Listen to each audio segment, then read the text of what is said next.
Hello, it's been a long time since I've been on this channel. Yeah, I have no excuses, that's all. So I often get the question of how do you make your makeup look like skin? How do I make my makeup look good up close? Today is the day where I show you all of my tricks and all of my tips on how to make your makeup look good up close. I don't have a mirror. One second. Now we can properly start. Okay, so I pulled you guys in much closer and I'm gonna get even closer at the end so you can try and see how the makeup would look realistically in person. However, it will always get a little bit blurred or diffused because of the fact that you are seeing it through a camera and not in actual real life. So step one is skin. Most of this is going to be very skin based because of the fact that like your eyeshadow and shit would look good regardless. Your lipstick is not gonna look bad in real life unless you have very crusty lips and you put really crusty dry liquid lipstick on top, or if you have just like, you did one of those 100 layers challenges on your eyes, 100 layers of eyeshadow, I don't know. So we're not gonna focus on that. We are not even gonna focus on the brows because the brows are just, they'll look fine. They'll look fine in real life, okay? So this is mostly about skin. I get this question a lot, especially because I do have very oily, acne prone, acne scarred skin. As you can see, I have a bit of a history with acne, like a decade long story to tell with acne, and it's very prevalent on my face. But the way I do my makeup makes you think, oh, she has really good skin underneath. Like, oh sure, she like touched it up a little bit, but no, I don't. I have really bad acne scarring. A lot of it is just color, but a few of them are texture, and those are the really hard ones to try and get rid of. My number one tip actually is also always having to do with skincare. Your skin will only look as good with makeup as it looks without. So skincare is something that you really need to invest in, really moisturize your skin. Make sure to always exfoliate so your skin isn't dry or crusty or peeling. I'm so out of breath for some reason.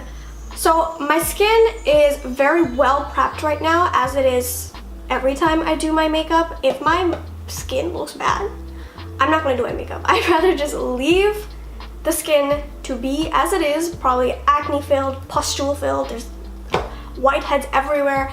I'll just leave it. I won't even dare to put makeup on because it just looks so much worse when I decide to exacerbate the acne with foundation on top. So I'm actually having a pretty good skin day, pretty good skin week. I'm not really breaking out. I broke out just a little bit on my chin from like a couple of weeks ago. That's still healing. But everything that I put on top of my skin will help to mask all of this and not emphasize it. You can see that my skin is very glowy right now, so I'm not going to use my usual primer because it's a little hot today, guys. It's very humid. There's gonna be a thunderstorm, and I'm so happy summer is here. So this, not today, not for me. I have very oily skin. If you have dry skin, I do recommend the Too Faced Hangover RX Replenishing Face Primer. This is a really good primer. This is more of a cream base. I love the Becca one as well. That's more of a light lotion consistency. So what I'm going to go in with is a pore filling primer. This is crucial if you want to look like your skin is actually just airbrushed in real life. Here's the thing, guys.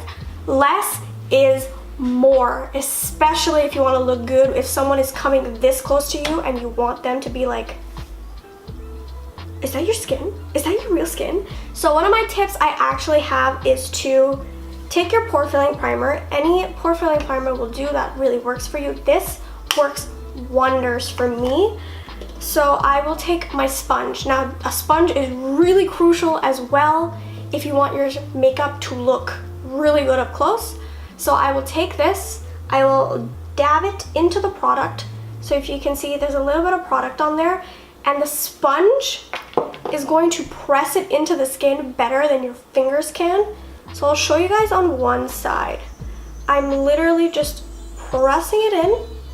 So you can do like a press and roll type of motion, The sponge plays a really crucial part because think about it, if you are using your fingers, you can't press into the skin as well as a sponge could. You're just going to be dragging it over the pores rather than into the pores.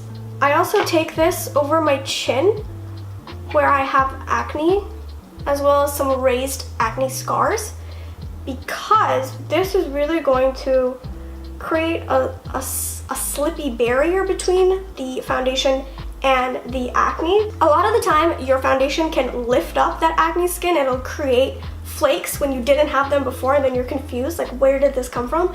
So I want to create a barrier between the two that'll kind of smooth over that skin so it doesn't really interact well with the foundation. And of course, I have smile lines, so I like to fill those in as well. And I have really big pores in the center of my forehead. Let's talk base products. This foundation is the absolute favorite for when I want to look like skin. So this is the CYO Long Lasting Life Proof Foundation. My shade is 105. This has been making its way around YouTube for a while now. I first discovered this product through Thetela on YouTube. She did a video and her skin looked beautiful. This is a satin to dewy finish depending on what products you layer underneath. It is medium coverage. I'd say it's a solid medium. You could build it up. It's not going to be full coverage. Now this is a really important thing. If you have a full coverage foundation, it will look good. It will look really good on film, on camera, in photos. But when you get really, really, really close, it starts to look really heavy. The best full coverage foundations don't look like that, but if I really want to make it look like skin, like it's my actual skin that looks like this, I will not go for a full coverage foundation, because a full coverage foundation just blanks you out completely, and even the best ones will still look just a little less like skin than I really want. It'll smooth over the acne spots that I have. It'll cover everything that I really want it to cover. I don't really care much if there's little bits and pieces that just aren't covering. I will only start with a pump, just a pump of product. There's like little bits extra, so I'll just swipe that on my face. And I'm taking the butt of the sponge, distributing the product first, because if I start blending the product immediately over here, it will look too heavy because most of the product is getting distributed just on this cheek when I want it to be everywhere. You want to make sure you get into all of the little crevices. This is kind of gross, but like, this is important. Stick your finger in your nose, push it up, and get in this crease, because this is a dead giveaway. If you have product gathering on your nose creases, then you know that it's product and it's not actual beautiful glowing dewy skin. That was a singular pump of foundation that I made stretch a lot.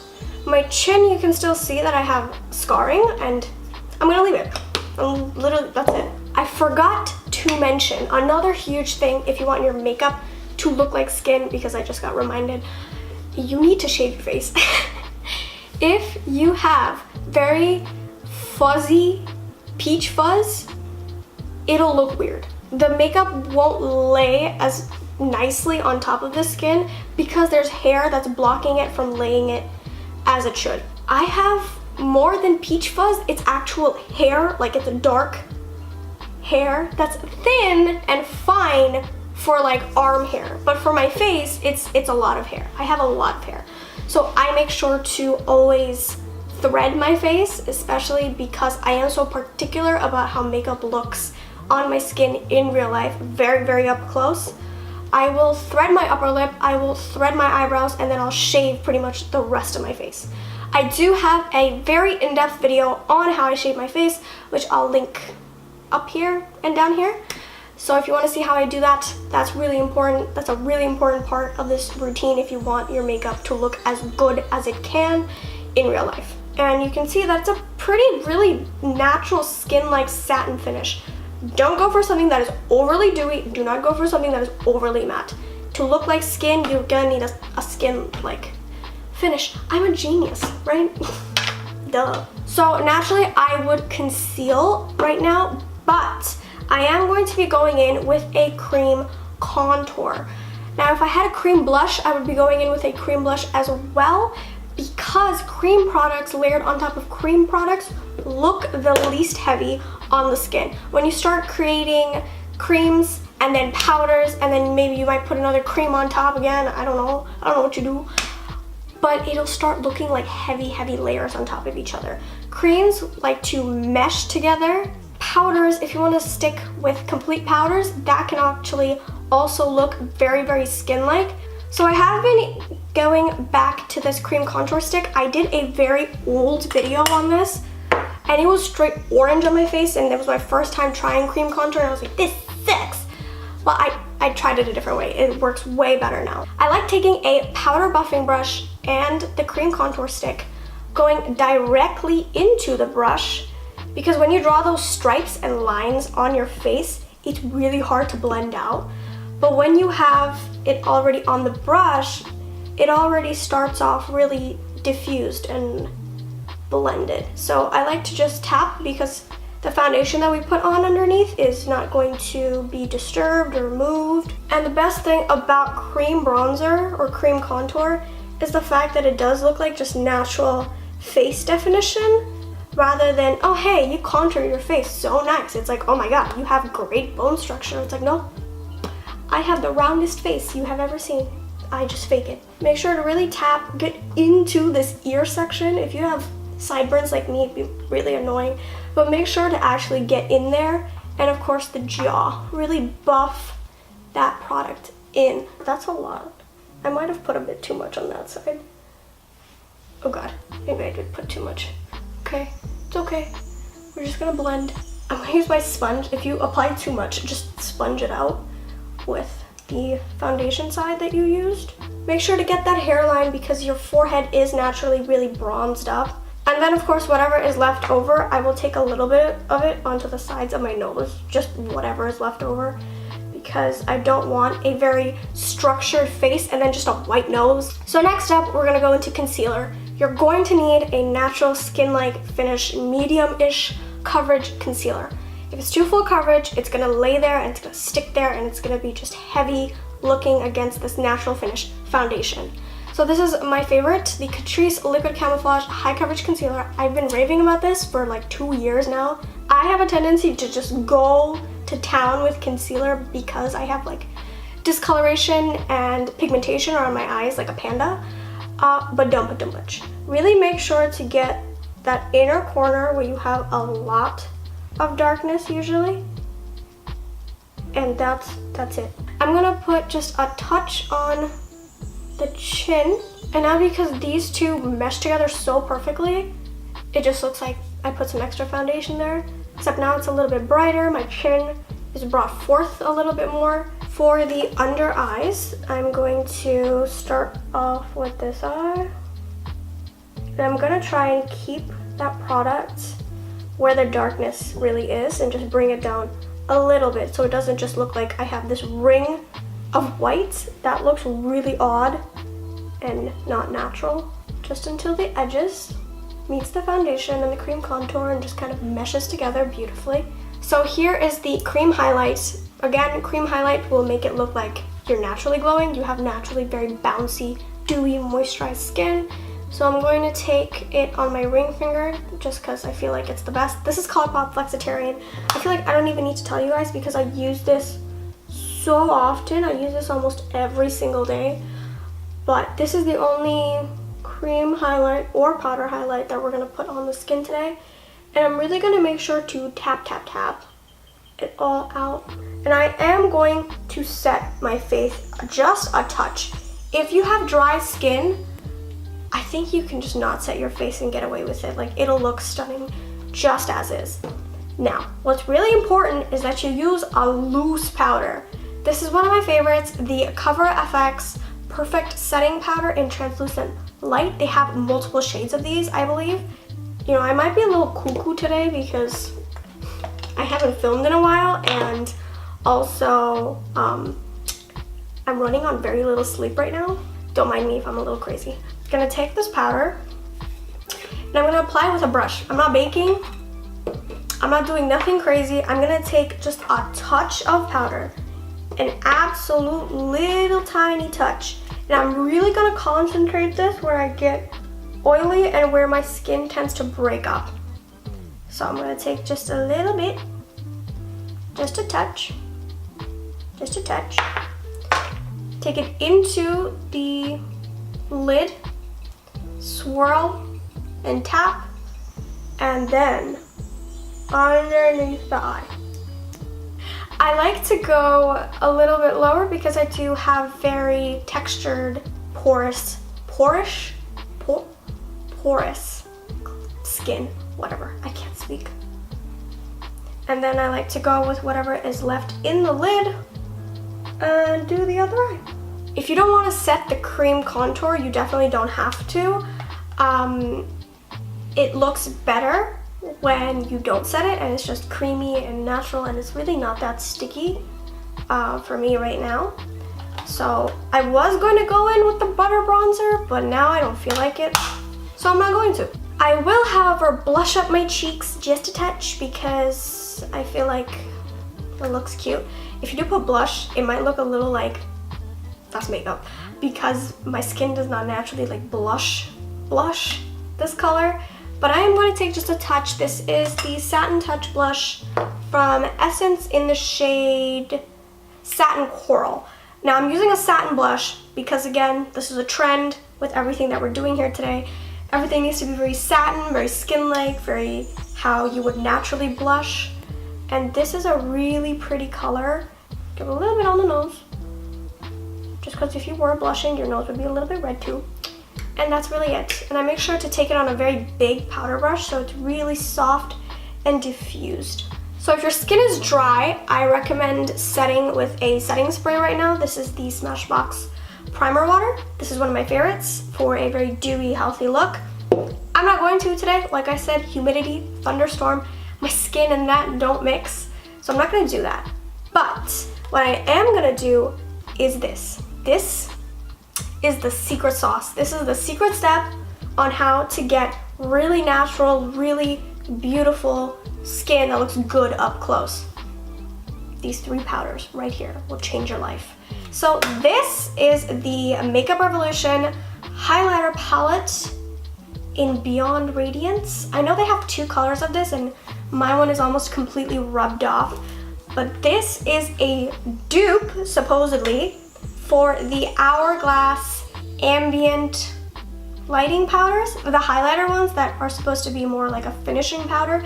These are gorgeous. There's something so special about when you apply this to your face and how it just makes it look like skin. I'm high maintenance. You don't have to be like me, but I am going to show you on one side of my face what it looks like, and then you can compare the two. It is probably not going to be that drastic on camera. In person, there is a huge difference. I'm going to take the middle shade right here, and I'm going to apply this where I blushed up. And this brush is crucial. This is the Sigma Spotlight Duster F37, a flimsy, more like blush brush, but one that's like really flimsy is perfect for this. So I like to go on the apple of the cheek, and you might be thinking this is really counterintuitive, you're highlighting your pores, but in my defense, it makes it look so much better even if you can see just a little bit of pore. And then I'm taking this more like bronzy toned, it's not that bronzy, but it's just slightly darker. And I'm going to be applying this into the hollows of the cheeks and basically everywhere that I cream contour. Well, I guess I am setting the cream contour with this powder, so didn't really need the butter bronzer.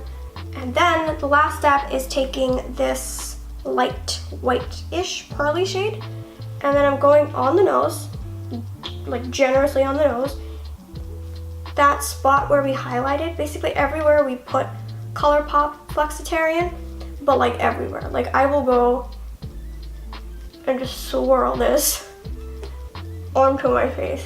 All right guys, do you see a difference between this side and this side? Because in real life, it's there.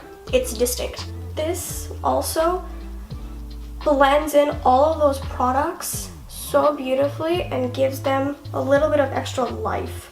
A lot of you might be scared to just basically take like a really soft highlighter all throughout your face, but trust me, I have oily skin, I have texture, I have everything, and it looks so good. In a way, instead of emphasizing it, it just kind of blurs it over. I actually want to swatch this for you guys and see if you can even see how just beautifully soft and buttery these are. Like, I really hope you can see. I don't know if you're able to see, but they have the slightest amount of pearl. I don't think you can tell, but there is just the slightest tinge of pearliness in these products that just make it look gorgeous. I will say, if you have really, really oily skin, this is probably not going to last the entire day because it's not really locked down into place as my usual makeup would be. This is a lot more soft, a lot more natural, a lot more just effortless. So this is not one of those looks that are extremely long wearing, but if you do have dry skin, this is probably gonna last all day. Just throwing it out there. I just have very self-destructive skin. I'm going to do my eyes, my eyebrows, and my lipstick off camera, and then I'm gonna come back and just do a quick little wrap up for you guys. I forgot to tell you guys that there is actually a way to make your brows look better up close, and that's literally just to fluff them out. Do not use a dip brow pomade unless you have that natural talent to take that pomade and create actual hair out of it. I have seen those Instagram videos. That is the best way to make your brows look as natural as possible, but I'm not that talented. Also, I don't have that thin of an angled liner brush, so I just like to take a pencil and I really just focus on filling in all the gaps, and then I will take the other edge of it and really buff it out. That's the main thing. I don't want like a very sharp brow if you want your makeup to look really good up close and personal. And honestly, using a powder would be much, much better because it's kind of fuzzy but filled in but very natural.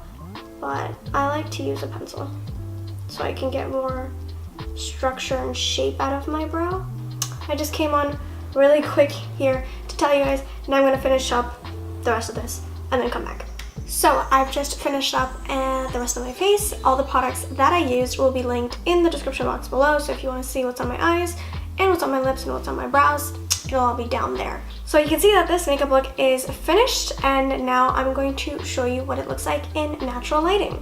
Hi, this is my kitchen, and it's a little bit messy, but this is where I get the most natural light. So you can see there is no studio lights, there's no blurring, no nothing. This is what it looks like in natural lighting. This is my skin, and this is the entirety of the makeup. I have to squat so awkwardly. I'm working my abs out and my butt and my thighs so much right now. And then now I'm going to come up really, really up close and personal and show you what it looks like as close as my camera will let me, and show you what the makeup looks like.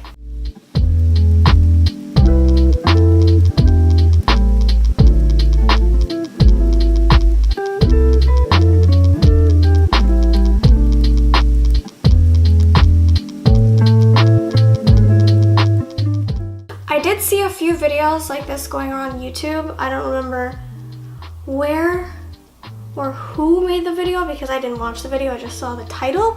But I will be linking their video down below just in case you want to check theirs out. And it did give me inspiration from their video title to do this video. If you liked this video, please make sure to subscribe if you liked me or anything that you learned from this video. And I shall see you next time. Bye!